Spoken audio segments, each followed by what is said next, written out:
কানাডাকে যুক্তরাষ্ট্রের অঙ্গরাজ্য হওয়ার যে প্রস্তাব দিয়েছেন মার্কিন প্রেসিডেন্ট ডোনাল্ড ট্রাম্প তা প্রত্যাখ্যান করেছেন কানাডার প্রধানমন্ত্রী জাস্টিন ট্রুডো। তিনি বলেছেন কানাডা কখনো যুক্তরাষ্ট্রের অঙ্গরাজ্য হবে না। বার্তা সংস্থা রয়টার্স জানিয়েছে মঙ্গলবার সামাজিক যোগাযোগ মাধ্যম এক্সে একটি পোস্ট দিয়েছেন জাস্টিন ট্রুডো। তিনি লিখেছেন, জাহান্নামের স্নোবল হওয়ার সুযোগ নেই। কানাডা কখনো যুক্তরাষ্ট্রের অংশ হবে না। আমাদের দুই দেশের শ্রমিকরা ও সম্প্রদায়গুলো একে অপরের সবচেয়ে বড় বাণিজ্যিক এবং নিরাপত্তা অংশীদার হওয়া থেকে উপকৃত হয়। কানাডার পররাষ্ট্রমন্ত্রী মেলানি জোলিও ট্রুডোর সুরে কথা বলেছেন। তিনি বলেন, কানাডার শক্তির প্রকৃতি সম্পর্কে ট্রাম্পের কোনো ধারণা নেই। আমাদের অর্থনীতি শক্তিশালী, আমাদের জনগণ শক্তিশালী। আমরা হুমকির মুখে কখনো পিছু হটব না।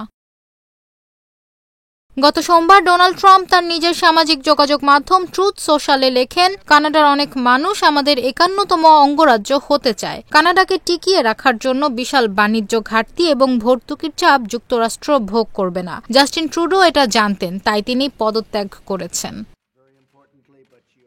ট্রাম্প আরও বলেন, কানাডা যদি যুক্তরাষ্ট্রের সঙ্গে সংযুক্ত হয় তাহলে সেখানে কোনো শুল্ক থাকবে না, কর অনেকটাই কমে যাবে এবং তারা রাশিয়ান ও চীনা জাহাজের হুমকি থেকে সম্পূর্ণরূপে নিরাপদ থাকবে। একসঙ্গে এটি একটি মহান জাতি হবে।